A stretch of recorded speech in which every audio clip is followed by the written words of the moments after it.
This is what racial profiling looks like, even when you're a judge in a tailored suit. The hallway was quiet, not the kind of quiet that feels peaceful. No, this was the kind that feels like people are holding their breath just out of sight. Samuel Carter stood alone near the east corridor of the Supreme Court building in Washington, D.C., his back straight, hands resting on his cane, navy suit, silver cufflinks, his wedding band still shining after 52 years. His eyes scanned the paintings on the wall, former justices, faces from a different time. He wasn't in a rush. He liked to take his time.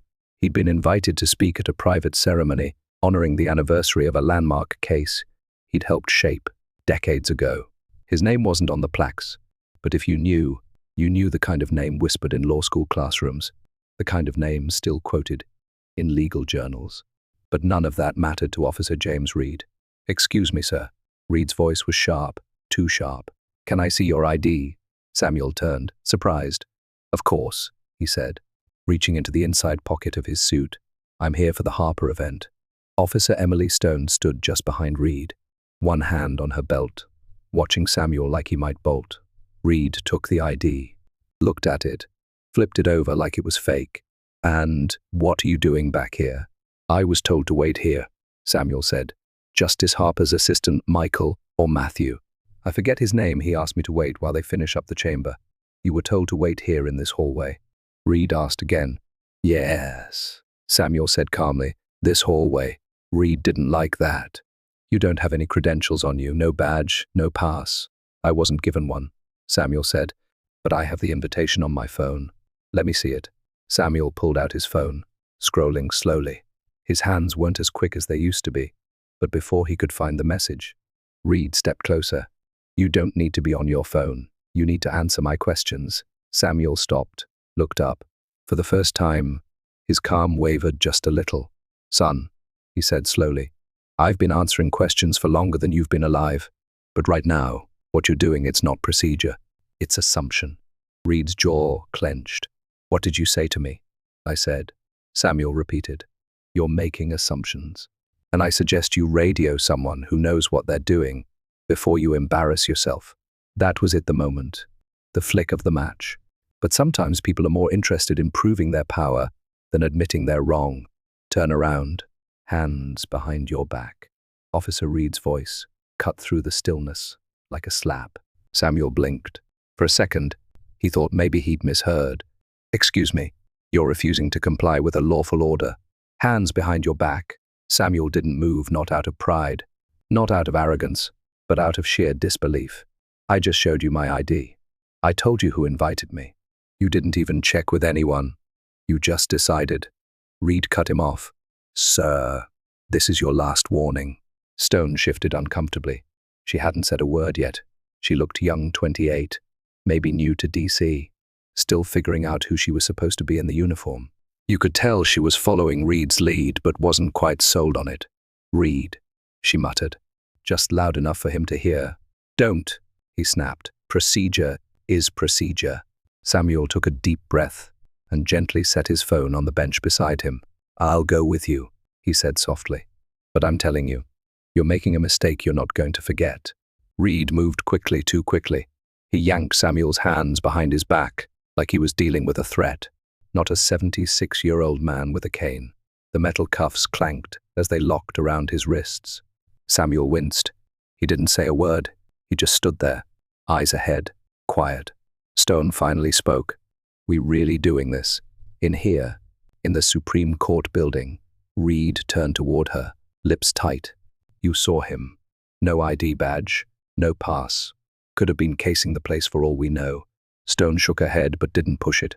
She walked ahead, clearing the path as Reed led Samuel down the hallway, past portraits of the nation's most respected legal minds, some of whom Samuel had once debated in courtrooms across the country. As they walked, a clerk from one of the justices' offices stepped into the hallway and paused, doing a double take. "Wait, Judge Carter?" the clerk asked, confused. Samuel turned his head but didn't stop walking. "Tell Justice Harper I won't make it on time," he said. The clerk's mouth fell open, glancing between the cuffs and the two officers escorting him. Reed didn't stop, didn't ask questions, didn't care. They led him to a side room near the security area, sat him down roughly in a chair, and stood watch, like he was a threat. "You'll be processed and questioned," Reed muttered, pacing. "We'll figure out who you really are." Samuel chuckled quietly. "Something funny, old man." "No," Samuel replied. "I'm just thinking how strange it is to be treated like this in the very building where I once gave testimony that changed federal law." Stone shifted again. She was clearly uncomfortable now. Samuel turned to her. "What's your name?" "Officer Stone. You know who Justice Abigail Harper is, don't you?" "Of course." "I'm her guest." Stone looked at Reed. "Maybe we should call her office." Reed snapped. "We followed the chain of command, not rumors from a suspect." Samuel leaned back, resting his cuffed wrists on the edge of the chair. "Then call your supervisor," he said, steady as ever. "And while you're at it, give me my phone call. I'd like to speak with my attorney." But some calls don't go to attorneys. Some calls go to people with the power to shake the walls you think are holding you up.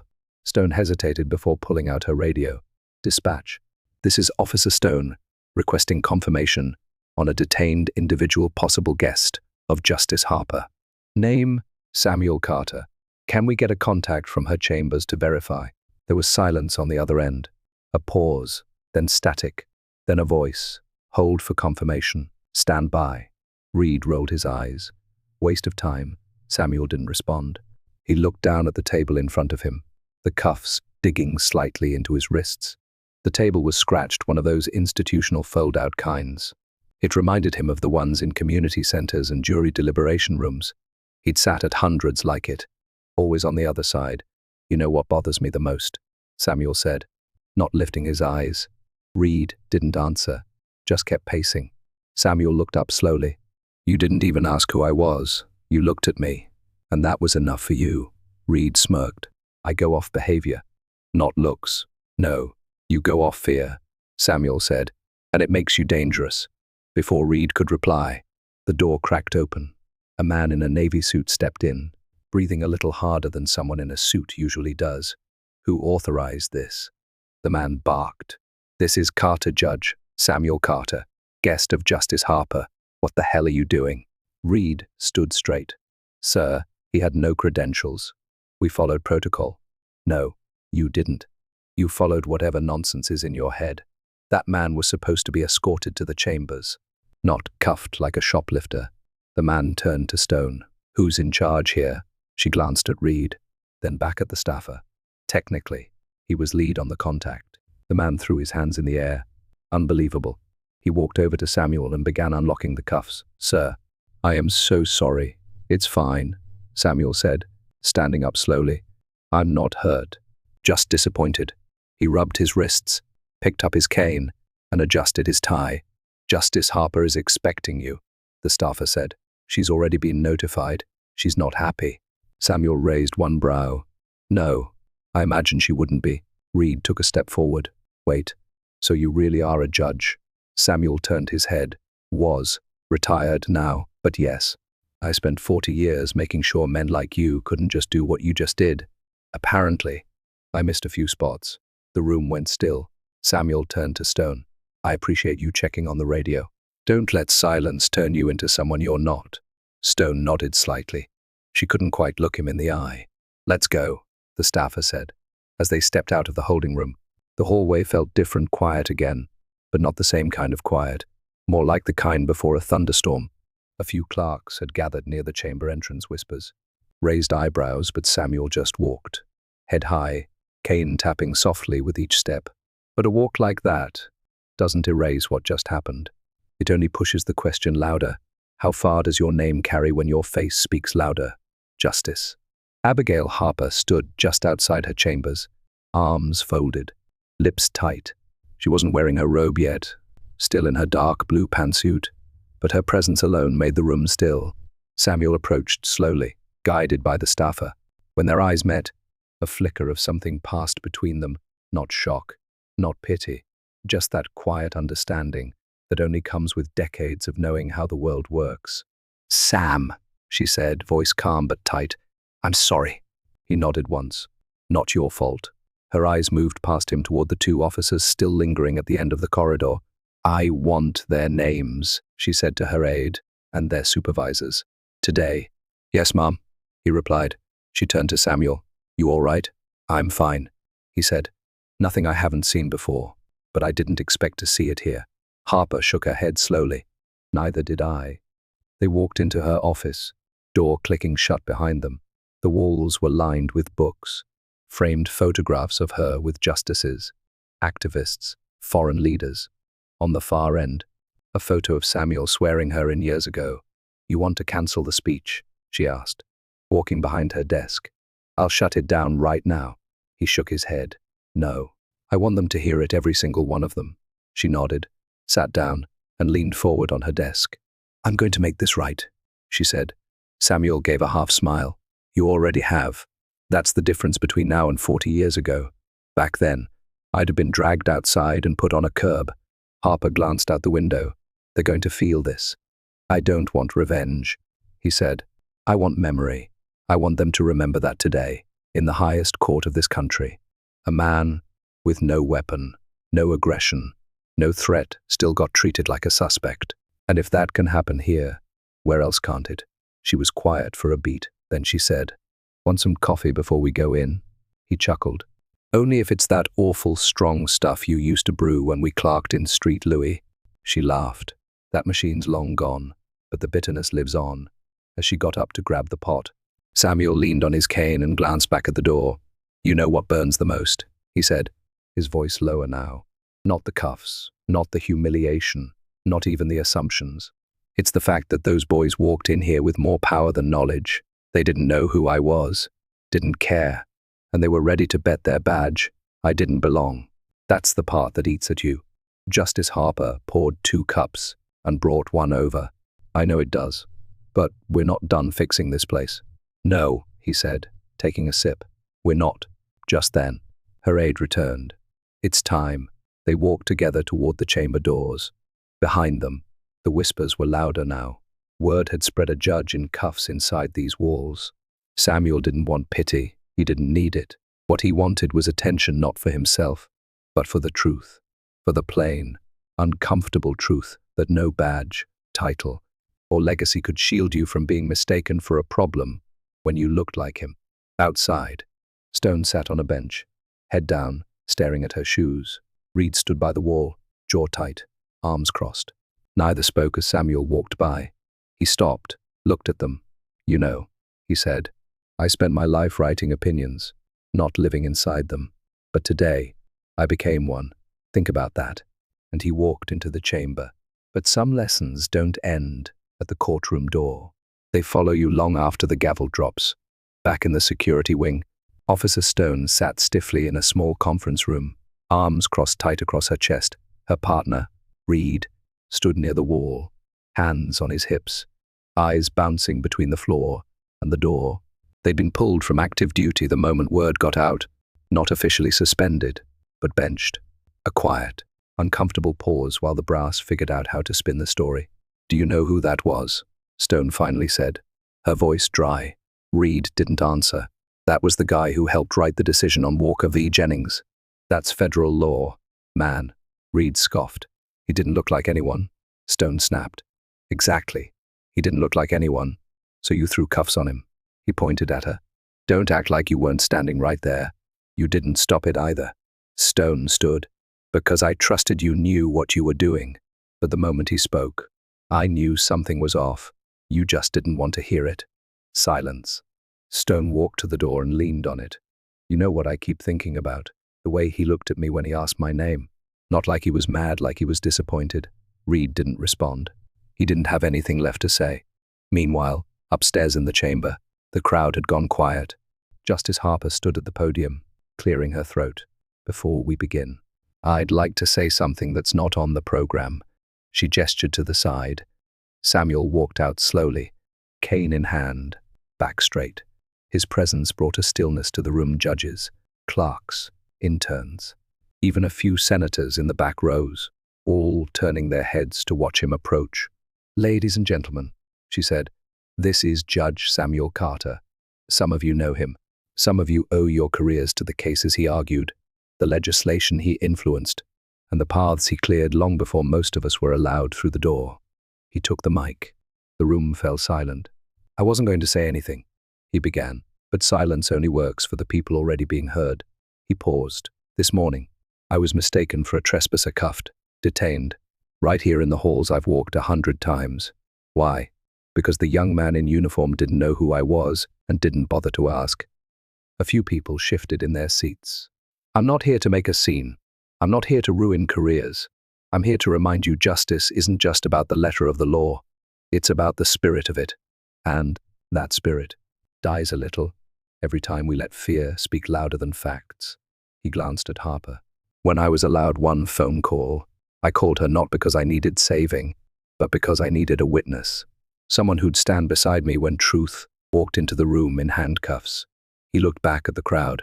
Some of you still think you'd never do what that officer did. I'm telling you, you might. It only takes one bad second, one snap judgment, and the damage it lingers. But while pain can linger, so can clarity.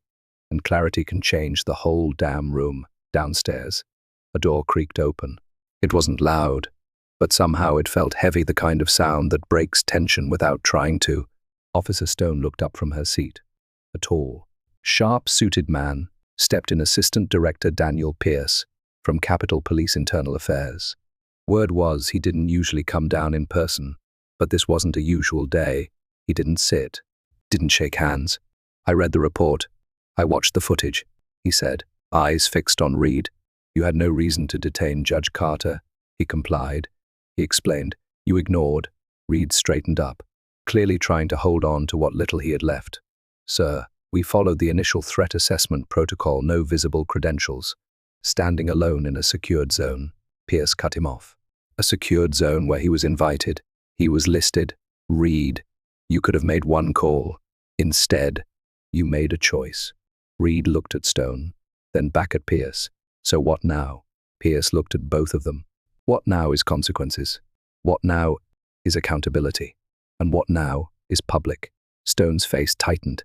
Public. Pierce nodded. The press is already calling. Judge Carter gave a speech this morning that's lighting up the news cycle. Civil rights groups are circling. This story isn't going away. Reed exhaled hard through his nose. You're going to hang us out to dry. Pierce narrowed his eyes. No, you hung yourself out to dry, and you dragged your partner down with you. Stone stood suddenly. With respect, sir. I tried to stop it. I asked him to slow down. I radioed dispatch. I saw, Pierce said. That's why you're walking out of here with a write-up, not a box. Stone let out a breath and nodded. Reed sat down heavily. Pierce turned to leave, then paused at the door. You know what the worst part is, he said without turning around. You embarrassed this institution in the one place where respect should be untouchable. You walked into the house of law and showed the country how easy it is to break it. Then the door closed behind him. Across the building, Samuel stood in a side hallway. Again, same place, same corridor. The event was over. Handshakes had been exchanged. Cameras had been packed up, but he lingered for a moment. Justice Harper joined him. You ready to go? She asked. Yeah, he said quietly. Just had to look around one last time. She followed his gaze down the corridor. Still your house, Sam? He smiled. Nah, it never was. I just helped keep the lights on for a while. But every house has a foundation, and sometimes it takes a crack to see just how deep it runs. 2 days later, the clip went viral, not of the arrest. There was no footage of that, but of the speech. Samuel Carter standing in front of a microphone with his cane by his side, telling a truth that was hard to hear and even harder to ignore. Cable news couldn't stop looping it. Talk radio chewed it up. Even the late-night hosts weighed in. But what caught fire the most wasn't what he said, it was where he said it. Inside the Supreme Court of the United States. In the heart of the very system he once helped build. Samuel didn't care for the attention. He hadn't asked for it. He didn't even watch the news coverage. He sat on his porch in Norfolk, sipping coffee, watching the waves roll in. His wife, Margaret, sat beside him, knitting in silence. You know they're calling you a national treasure, she said with a soft smile. He grunted. I've been called worse. She laughed gently. Proud of you, Sam. He didn't say anything at first. Then, softly, I just wanted people to see, to understand how easy it is to forget who someone really is when you're staring through fear instead of facts. Margaret looked at him. You think they saw it? He nodded. Some did, some won't. But I did my part. Meanwhile, Officer Stone was transferred to community outreach. It wasn't a punishment. It was a reset. And it changed her. She started attending the kinds of panels she once thought were just for show. She even read Judge Carter's old court opinions, everyone she could find. As for Reed, he took a leave of absence. Word was, he wasn't coming back, not because he was fired, but because the mirror started feeling too heavy to look into. Justice Harper issued a formal apology on behalf of the court. It wasn't flashy, just a quiet statement reminding the public that respect doesn't wear a uniform and dignity isn't proven with credentials. That line stuck. High school. Classrooms printed it on their walls. Law professors added it to their lectures. Civil rights leaders quoted it on stage. But Samuel, he just went back to his life: early mornings, quiet walks, the occasional invitation to speak, most of which he turned down, except one. 6 months later, he stood on stage at the University of Michigan, speaking to a sea of law students, young, hungry, sharp, the next generation. He looked at them, took a breath, and said, "Don't spend your whole career trying to prove you belong. Spend it making sure others don't get pushed out just because they don't look like they do."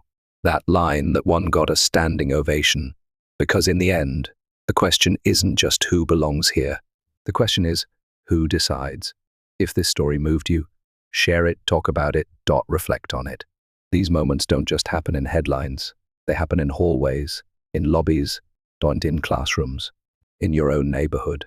And sometimes, the most powerful thing you can do is not walk past it in silence,